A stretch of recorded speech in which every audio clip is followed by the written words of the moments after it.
8 फरवरी को अगर इंतखाबात होते हैं, अगर 8 फरवरी को इंतखाबात होते हैं तो फिर किसी सूरत में भी कोई भी और सियासी जमात इलेक्शन नहीं जीत सकती। वोटर इतना खामोश है कि वोटर अपनी राय का इजहार करने का फैसला कर चुका है और 8 तारीख को वो पीटीआई को ही वोट देगा।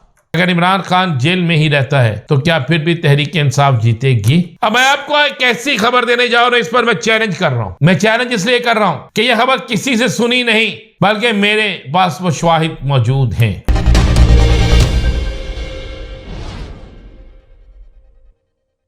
बिस्मिल्लाहिर्रहमानिर्रहीम, अस्सलातु वस्सलामु अलैका या सय्यदी या रसूल अल्लाह, अस्सलातु वस्सलामु अलैका या सय्यदी या हबीब अल्लाह। तमाम सुनने वालों को मेरा सलाम। मैं हूं राना अज़ीम और आप देख रहे हैं राना अज़ीम ऑफिशियल यूट्यूब चैनल और फेसबुक पेज। चूंकि मैं वो बात करता हूं जिससे बहुत से लोगों को तकलीफ पहुंचती है। मैंने फिर देखा बहुत से लोग जो हैं वो ग्रुप में जानबूझ के ऐसे मैसेज करते हैं। बहुत से मतलब कुछ लोग जिनको जानबूझकर सब्सक्राइब करवाया जाता है दूसरी जमातों की तरफ से। तो मैं आपसे गुजारिश करूंगा कि मेरी इस हक और सच की बात को सबसे पहले आप आगे लेकर चलें। और जो मैं कह रहा हूं ये मैं हकायक पर मबनी वो बातें करता हूं जिसके सबूत आने वाले वक्तों में आपके सामने आ जाएंगे। आज केपीके के अंदर मुशहरा के बाद कबाइल ने वो तमाम रिकॉर्ड तोड़ दिए हैं पीटीआई के जलसे के जो आज से पहले नहीं थे। सड़कें खोदी गई, खंदकें बना दी गई, जगह जगह रुकावटें खड़ी कर दी गई, पुलिस की भारी नफरी खड़ी हो गई। मगर इसके बावजूद भी पीटीआई के कारकुन, बूढ़े, ज़ईफ, जवान, औरतें, बच्चे सब उस जगह पहुंच गए जहां जलसा है। और जलसा मामूली सा कन्वेंशन तमाम सियासी जमातों से बड़े जलसे बनते जा रहे हैं। नौशहरा का छोटा सा कन्वेंशन एक बहुत बड़ा जलसा बन गया और आज दूसरा कन्वेंशन जिसके लिए खंदकें खोदी गई हैं वो ऐसा कन्वेंशन बन गया है कि लोग देखकर परेशान हैं। अब मैं आपको एक ऐसी खबर देने जा रहा हूं, इस पर मैं चैलेंज कर रहा हूं। मैं चैलेंज इसलिए कर रहा हूं कि यह खबर किसी से सुनी नहीं, बल्कि मेरे पास वो शवाहिद मौजूद हैं। एक अहम तरीन सरकारी इदारे के मुताबिक, सिविल अदारा है यह सरकारी, उसके मुताबिक 8 फरवरी के इंतखाबात के हवाले से जो रिपोर्ट्स बनाई गई हैं, इस अदारे ने ये रिपोर्ट्स बड़ी मेहनत से तैयार की है और हकायक पर मबनी वो रिपोर्ट दी गई है।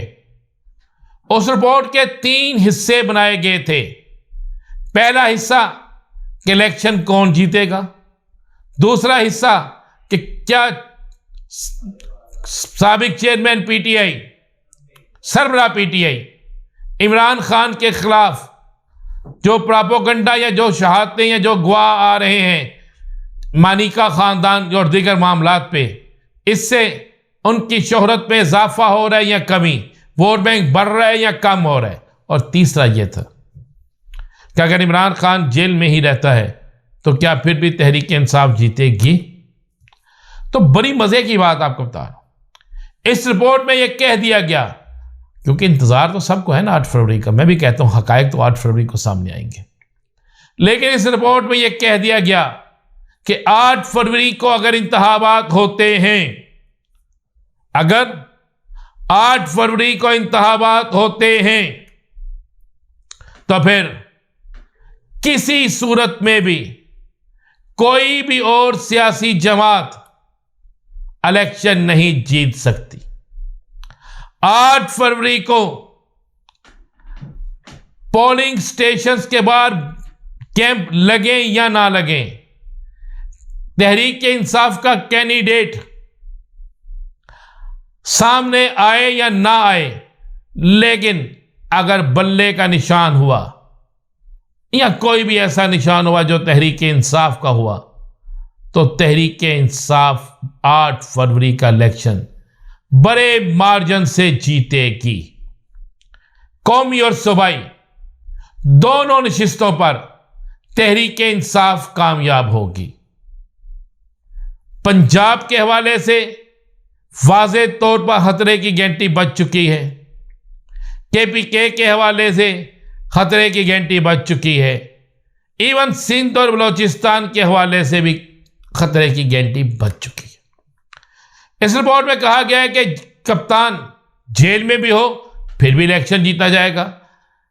कप्तान पर जितने कप्तान के खिलाफ प्रोपेगेंडा किया जा रहा है, कप्तान के खिलाफ सामने लोगों को लाया जा रहा है, उससे इस वक्त में उसके वोट में इजाफा हो रहा है, कमी नहीं हो रही, हमदर्दियां बढ़ रही हैं। लोग सवाल कर रहे हैं कि जनाब अगर वो इतना बुरा था तो उसके इक़्तिदार के दिनों में ये सारी चीज़ें सामने क्यों नहीं लाई गई।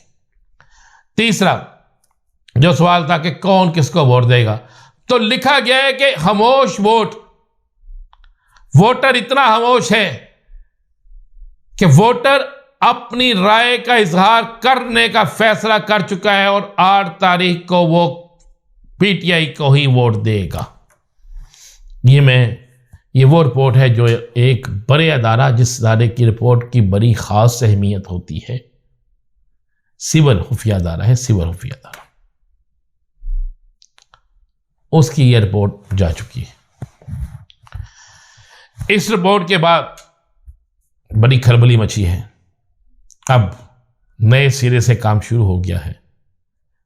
अब नया तरीक़ेकार सोचा जा रहा है कि किस तरीके से यह किया जाए, किस तरीके से कितनी सीटों पर धांधली हो सकती है। लेकिन वहाँ पर जहाँ मार्जिन बहुत ज़्यादा हो तो धांधली कहाँ होगी, फिर धांधली किस तरह होगी, उसमें बाकायदा ये रिपोर्ट में है कि तहरीक इंसाफ ऐसा सरप्राइज़ देगी 8 फरवरी को कि कोई इंतहाई नहीं। बल्कि ये लिखा गया है कि मुस्लिम लीग नून, पीपल्स पार्टी और दीगर सियासी जमातें 8 फरवरी का इलेक्शन जीतती हुई नजर नहीं आ रही। अब मुझे नहीं पता कि आगे आने वाले दिनों में क्या होगा, लेकिन जो मैं बात कह रहा हूं, अगर कोई शख्स जो मेरे सुनने वाले के रौबत हैं तो वो ज़रूर जाके चेक करें। तो जो मैंने लफ्ज़ बोले हैं ये वर्ड टू वर्ड इसी तरीके से अल्फाज जो हैं ये इनके सामने आएंगे। बाकी इस पे ये भी बड़ा वाज़े लिखा है कि सियासी जमातें PTI का तिलस्म तोड़ने, PTI के वोटर को तोड़ने, PTI के वोटर को अपनी तरफ करने में मुकम्मल तौर पर नाकाम हो चुकी हैं। जब ये नाकाम हो चुकी हैं तो फिर इनके साथ क्या होगा ये आपको बताएंगे अगले व्लॉग में। इजाज़त दीजिए, अल्लाह हाफिज़।